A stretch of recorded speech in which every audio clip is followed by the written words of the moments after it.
Hello students, आज हम बात करेंगे वाउचर्स। तो वाउचर से documents evidencing a business transaction, यानी बिजनेस में कोई भी ट्रांजेक्शन्स होती है तो उसकी सपोर्ट के लिए, एविडेंस के लिए हम जो पेपर जो प्रूफ बनाते हैं इसको वाउचर्स। जैसे मान लीजिए कि मैंने इलेक्ट्रिसिटी का बिल भरा 10,000 का, अब उसके बिल भरा और बिल का प्रूफ मेरे पास होना चाहिए ना। फ्यूचर में कोई भी प्रॉब्लम हो जाए, कोई भी टैक्स की तरफ से कोई नोटिस आ जाए तो हमारे पास उसका प्रूफ होना चाहिए। तो हम एज ए वाउचर क्या करते हैं, उस बिल के आगे एक स्लिप लगाते हैं जिसके अंदर वो एंट्री लिखी होती है। उस एंट्री को फाइल में बिल के साथ उस पेपर को फाइल में हम लगा देते हैं, फ्यूचर के एविडेंस के रूप में यूज़ होता है। It is called vouchers. तो voucher is a documents evidencing a business transaction. Voucher दो तरह के होते हैं बच्चों, एक तो होता है सोर्स वाउचर, सपोर्टिंग वाउचर, और एक होता है अकाउंटिंग वाउचर्स।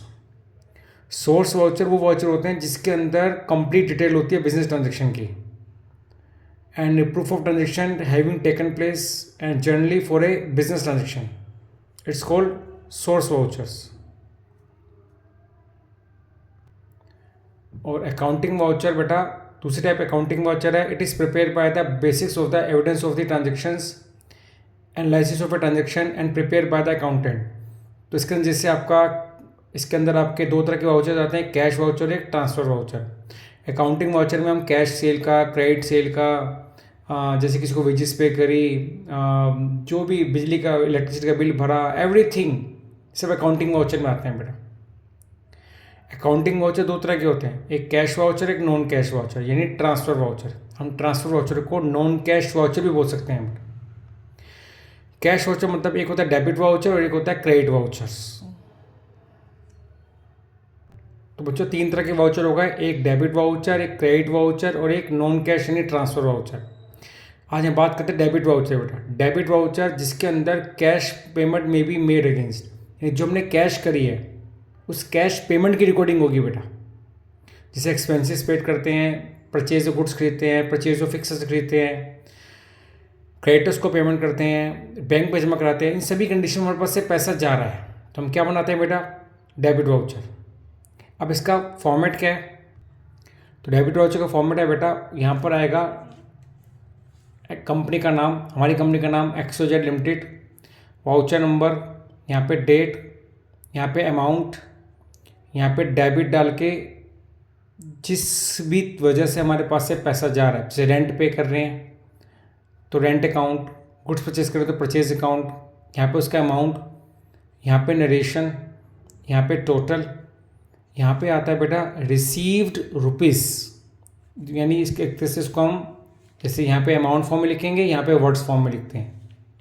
यहाँ पे रिवेन्यू स्टैम्प लगती है, अगर पेमेंट 5,000 से ज़्यादा है तो रिवेन्यू स्टैम्प लगकर जो भी पैसा रिसीव करो उसके साइन होते हैं बेटा, रिवेन्यू स्टैम्प लगती है यहाँ पे साइन सिग्नेचर मैनेजर के, यहाँ पे सिग्नेचर अकाउंटेंट के, और टोटल आता है बेटा। तो फॉर्मेट के हिसाब से बेटा जो डेबिट में लिखना है, अगर हम एक्सपेंसेस पे कर रहे हैं तो उस खर्चे का नाम आएगा, जैसे सैलरी पे कर रहे हैं तो यहाँ पर आएगा सैलरी अकाउंट, रेंट पे कर रहे हैं बेटा तो यहाँ पर आएगा रेंट अकाउंट, गुड्स परचेज कर रहे हैं तो ऊपर लिखेंगे डेबिट की जगह पे, डेबिट के सामने लिखेंगे परचेज अकाउंट। हम एसेट परचेज कर रहे हैं बेटा तो एसेट का नाम आएगा एसेट अकाउंट।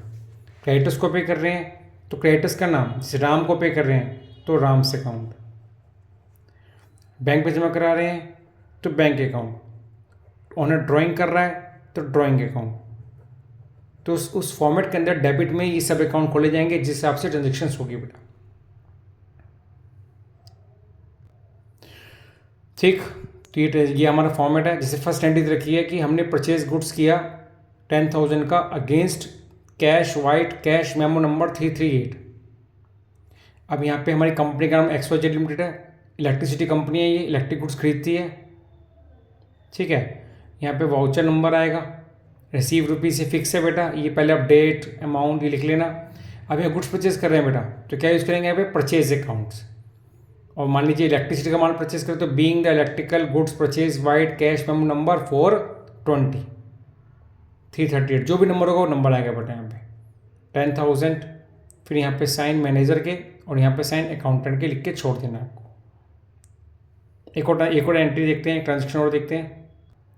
तो जैसे हम फर्नीचर परचेज कर रहे हैं बेटा 70,000 की against cash vide cash memo number है हमारा 10। अब यहाँ पर आएगा रिसीव्ड रुपीज़, ऊपर XYZ limited, voucher number, date, amount.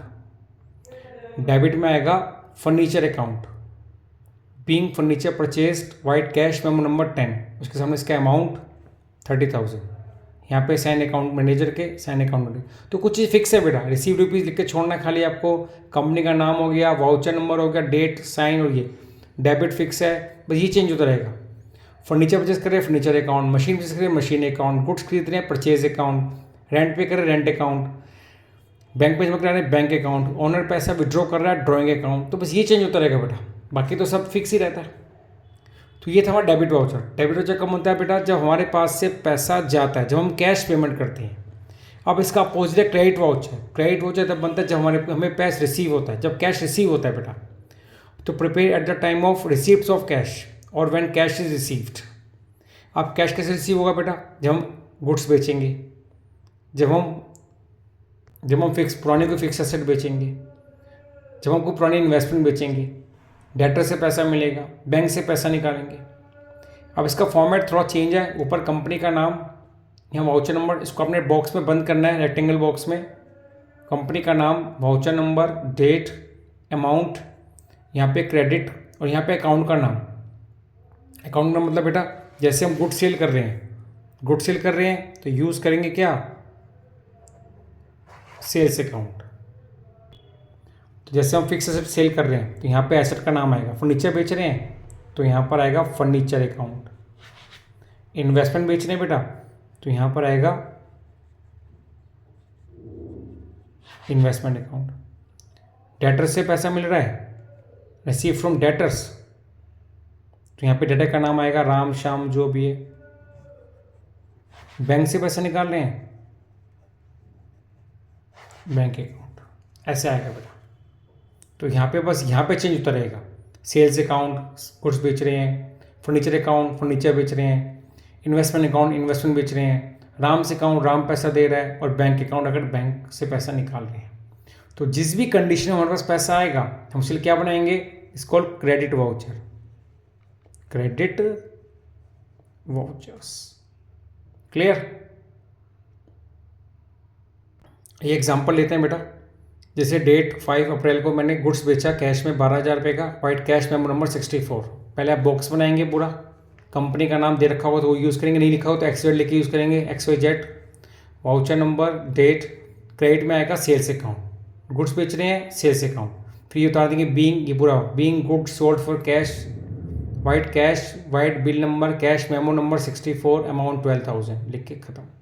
यहाँ पे SD मैनेजर, SD अकाउंट, ये सब फिक्स है, बस ये चेंज होता रहेगा बेटा इसके अंदर। अब जो नेक्स्ट में हम पुराना कंप्यूटर बेच रहे हैं, sold on computer for cash 3,000, white cash, receipt number 344। अब यहाँ पे कंपनी का नाम दिया हुआ है तो बढ़िया, नहीं दिया तो XYZ यूज़ करना है आपको, Delhi. Voucher number, second, date, amount, credit में आएगा computer account. Being the old typewriter sold for cash, vide cash memo number 344, 3,000 total यहाँ लिख दे, छोड़ देंगे बेटा, साइन मैनेजर के, साइन अकाउंटेंट के। तो फिक्स फॉर्मेट है, बस ये चेंज होता रहेगा। Computer account, sales account, bank account, rent receive account, commission receive account, asset account वगैरह वगैरह, क्लियर? तो ये क्रेडिट वाउचर ये कब बनता है? जब हमारे पास पैसा मिलता है। याद रहे इसको रेक्टेंगल की फॉर्म में बनाना है और स्केल यूज़ करना है बेटा। तो ये तब बनेगा जब मुझे कैश मिलेगा। और डेबिट वाउचर कब बनेगा? जब मेरे पास से कैश जाएगा। चलिए लास्ट वाउचर आता है ट्रांसफ़र वाउचर या नॉन कैश वाउचर। ये तब बनता है बेटा जब मेरे पास से पैसा ना आएगा ना जाएगा। इसमें क्या क्या आएगा बेटा? क्रेडिट परचेज, ये ट्रांजेक्शन नॉट इन्वॉल्विंग कैश, जैसे क्रेडिट परचेज करना, क्रेडिट में गुड सेल करना।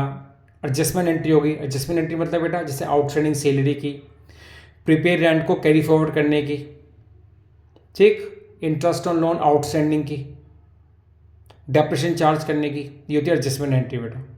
रेक्टिफाई एंट्री होता है पुरानी गलतियों को रेक्टिफाई करने की, जैसे मैंने सेल्स को ओवरकास्ट कर दिया, sale was overcast, purchase was overcast, purchase undercast, sales undercast, और परचेज से रिटर्न की बेटा। फॉर्मेट क्या है इसका? ये पूरा पहले आप रेक्टेंगल बनाएंगे, इसके 4 1 2 3 4 4 बॉक्स बनेंगे, इसी में डिवाइड करेंगे 4 पार्ट्स में। पहले पार्ट में आएगा XYZ company Delhi, voucher number, date. Second part में सेकंड बॉक्स में आएगा डेबिट लिखकर, डेबिट वाला अकाउंट, जिससे मशीन परचेस कर रहे हैं तो मशीन अकाउंट, गुड्स परचेस कर रहे तो परचेज अकाउंट्स, ठीक है। यहाँ अमाउंट 50,000। फिर ये हमने राम से गुड्स परचेज किया तो राम, और राम से मशीन परचेज किया तो Ram, being the machine purchase white cash bill number 52,000, total लिख के ऐसे। तो पहले बॉक्स में सिर्फ कंपनी का नाम, वाउचर नंबर, डेट, दूसरे बॉक्स में डेबिट वाला अकाउंट, तीसरे बॉक्स में क्रेडिट वाला अकाउंट, और चौथे बॉक्स में साइन मैनेजर और साइन अकाउंटेंट के बेटा, यहाँ पे उनका अमाउंट आएगा। तो जैसे हम क्रेडिट परचेज कर रहे हैं बेटा, तो यहाँ पर आएगा परचेज अकाउंट, यहाँ पर जिससे खरीद रहे हैं, जैसे राम श्याम तो राम। क्रेडिट सेल कर रहे हैं राम को तो राम डेबिट में यहाँ पे सेल्स अकाउंट आएगा बेटा। जैसे आउटस्टैंडिंग सेल की एंट्री है तो यहाँ पर आएगा सेल अकाउंट, यहाँ पर आएगा to outstanding sale account, liability बढ़ेगी। डेप्रिसिएशन की एंट्री तो depreciation account debit to machine account, furniture account जो भी होगा। परचेज रिटर्न है बेटा तो उसकी एंट्री होगी राम मोहन जिसको वापसी कर रहे हैं, यहाँ पे आएगा परचेज रिटर्न। सेल्स रिटर्न है तो बेटा डेबिट में आएगा सेल्स रिटर्न, क्रेडिट में आएगा राम मोहन। ये वही ट्रांसफर वाउचर बनते हैं बेटा। एग्जाम्पल लेते हैं बेटा। इसके एग्जाम्पल में क्या है कि depreciation charge on building 10%, ₹2 lakh. XYZ limited है, वाउचर नंबर ये रहा, डेट ये रहा। पहले बॉक्स में वाउचर नंबर, कंपनी का नाम, हमारी कंपनी का नाम, डेट, और डेप्रिसिएशन चार्ज करने की एंट्री। डेप्रिसिएशन के हमारा एक्सपेंसेस है, एक्सपेंसेस बढ़ता है तो डेबिट में आएगा डेप्रिसिएशन अकाउंट, उसका अमाउंट 2 लाख का 10% हो गया 20,000, ये निकाला मैंने पीछे नीचे। फिर बिल्डिंग पे लगा रहे तो बिल्डिंग की वैल्यू कम होगी, एसेट कम होगी तो क्रेडिट, तो यहाँ पर क्रेडिट में आएगा बिल्डिंग अकाउंट। नीचे narration, being depreciation charge 10% on building at 10%, ये यहाँ पे 20,000। यहाँ पे मैनेजर के साइन, यहाँ पे अकाउंटेंट के साइन। तो ये था हमारा ट्रांसफर वाउचर बेटा। तो ट्रांसफर वाउचर में उन एंट्री को रिकॉर्ड करते हैं जो नॉन कैश इन्वॉल्विंग है, credit purchase, credit sale, depreciation charge करना, आउटस्टैंडिंग एक्सपेंसेस वगैरह वगैरह। तो चैप्टर समझ आएगा आपको, इसको आगे शेयर करिएगा और चैनल को सब्सक्राइब कीजिएगा। Thank you very much. फिर मिलेंगे नई वीडियो के साथ। बाय बच्चों।